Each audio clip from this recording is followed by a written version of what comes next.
예레미야 11장 1절부터 17절입니다. 오늘 본문의 배경입니다. 예레미야 11장에는 언약이라는 용어가 많이 등장합니다. 이스라엘은 스스로를 주님의 언약 백성이라고 생각했습니다. 하지만 주님은 그들에게 언약을 어긴 자에게 내리시는 저주를 선포하십니다. 주님과의 언약이 유지되기 위해서는 주님 말씀에 순종하는 삶이 따라야 하기 때문입니다. 그러나 이스라엘은 신앙 전통에 대한 잘못된 확신으로 멸망을 자초한 것입니다. 11장 1절부터 5절입니다. 언약의 말씀. 이것은 주님께서 예레미야에게 하신 말씀이다. 이 언약의 말을 듣고 유다 사람과 예루살렘 주민에게 선포하여라. 그들에게 이렇게 전하여라. 나 주 이스라엘의 하나님이 말한다. 이 언약의 말에 순종하지 않는 사람은 저주를 받을 것이다. 이 언약은 쇠를 녹이는 용광로와 같은 이집트 땅에서 너희 조상을 데리고 나올 때에 내가 그들에게 지키라고 명한 것이다.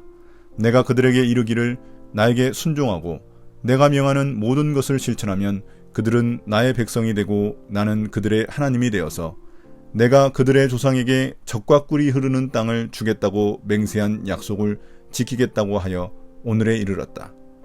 주님께서 이렇게 말씀하실 때에 나는 주님 참으로 그렇습니다 하고 대답하였다. 주님은 언약의 말씀을 유다 백성에게 선포하라고 하십니다.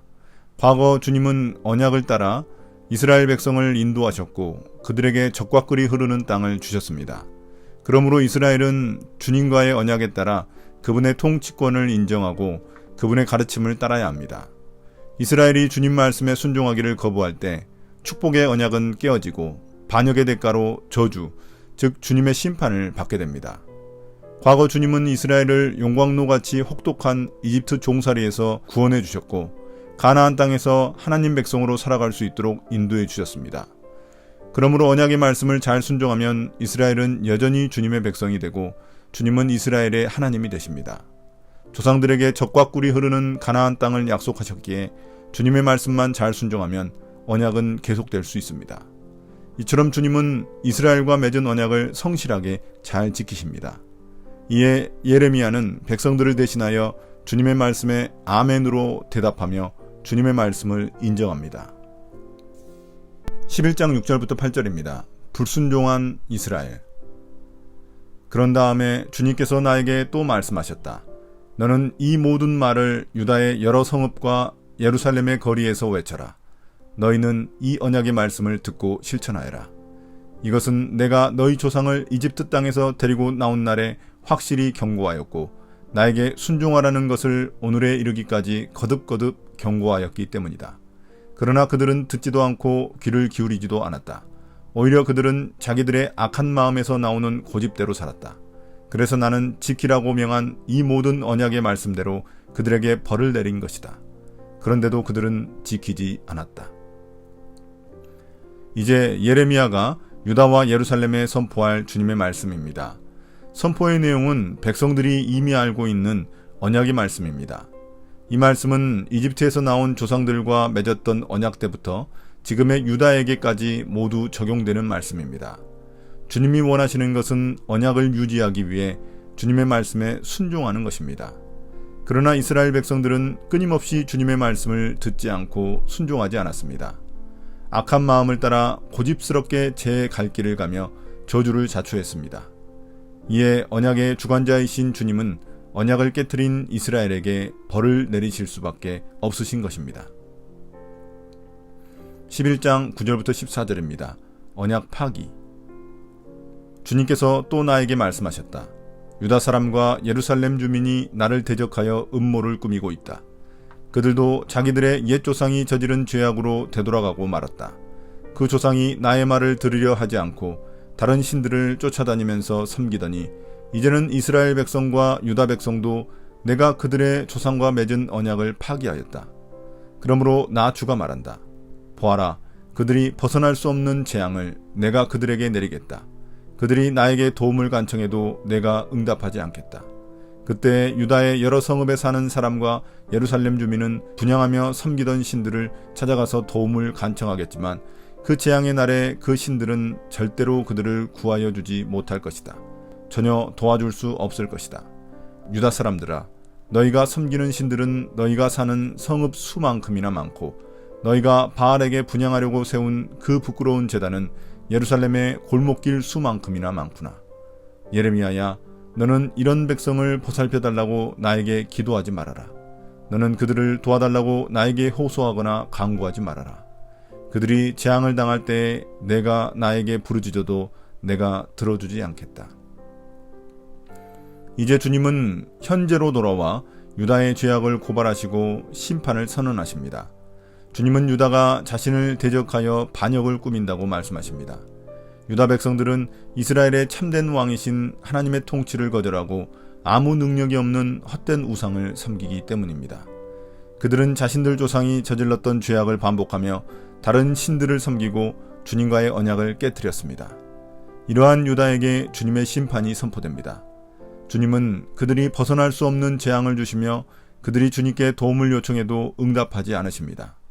이러한 주님의 침묵에 그들은 우상을 찾아가 도움을 요청하겠지만 무능한 우상들은 유다를 구원하지 못할 것입니다. 이때 우상들의 실체가 드러나게 됩니다. 13절은 유다가 얼마나 철저하게 우상 숭배에 빠졌는지 보여줍니다.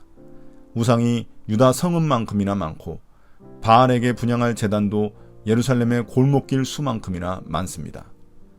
이러한 총체적 타락 때문에 주님은 예레미야에게 이 백성들을 위해 중보기도 하지 말라고 명령하십니다. 그들의 반역과 우상 숭배는 주님이 용서하시기에는 너무 멀리 갔기 때문입니다. 이제 예레미야가 부르짖더라도 주님의 재앙은 피할 수 없는 일이 되어버렸습니다. 11장 15절부터 17절입니다. 피할 수 없는 재앙.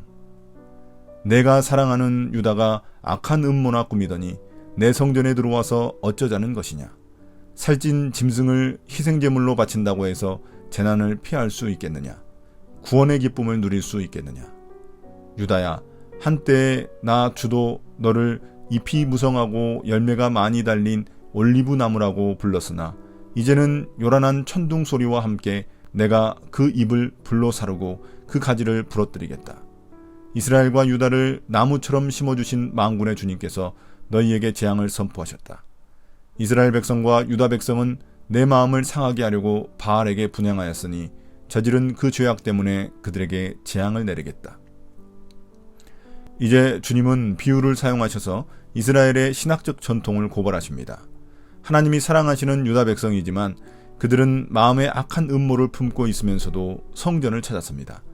그들은 단지 살찐 짐승을 희생제물로 바쳐 주님의 재앙을 피하려 합니다. 그러나 언약의 말씀에 대한 순종 없이 그 어떠한 제사도 무의미할 뿐입니다. 또한 과거 한때 유다는 잎이 무성하고 열매를 많이 맺는 올리브 나무라 불렸습니다. 그러나 이제 주님은 그 올리브 나무의 잎을 불로 사르고 그 가지를 부러뜨리실 것입니다. 이스라엘의 좋았던 과거가 현재 죄악의 면죄부가 될 수 없습니다. 언약 말씀에 대한 순종의 열매를 맺지 못하는 나무는 주님께 선택받은 올리브 나무일지라도 불에 던져질 뿐입니다. 이스라엘과 유다는 주님이 직접 심으신 나무였지만 바알에게 숭배하며 주님의 마음을 상하게 하였기에 재앙의 심판이 선포될 뿐입니다. 오늘의 묵상 포인트입니다. 첫 번째, 하나님은 어떤 분입니까? 하나님은 이스라엘의 신학적 전통과 제사의식에 속지 않으십니다. 하나님의 성전과 각종 제사들이 그들을 구원할 수 없습니다. 하나님이 원하시는 것은 언약을 지키며 하나님의 말씀에 순종하며 살아가는 삶이기 때문입니다. 지금 우리가 교회를 다닌다 하더라도 각종 예배와 교회 봉사를 하더라도 그 행위들 자체가 우리를 구원하지 못합니다. 우리의 구원은 우리의 변화된 삶을 통해 증명되는 것입니다. 두 번째, 나에게 주시는 교훈은 무엇입니까? 과거 어떤 화려한 신앙의 경력도 우리를 구원할 수 없습니다. 현재 주님과의 관계가 제일 중요합니다. 이스라엘은 과거 자신들의 신앙 전통이 구원해 줄 것이라고 믿었지만 그렇지 않았습니다. 현재 얼마나 주님께 순종하느냐를 주님은 보십니다. 현재 주님과 어떤 관계를 맺고 있느냐가 제일 중요합니다. 오늘의 기도입니다. 주님, 이스라엘처럼 잘못된 구원의 확신을 갖지 않게 도와주십시오. 단순히 종교 행위가 아닌 주님의 말씀을 순종하는 신앙인의 삶이 되게 해주십시오. 예수님 이름으로 기도드립니다. 아멘.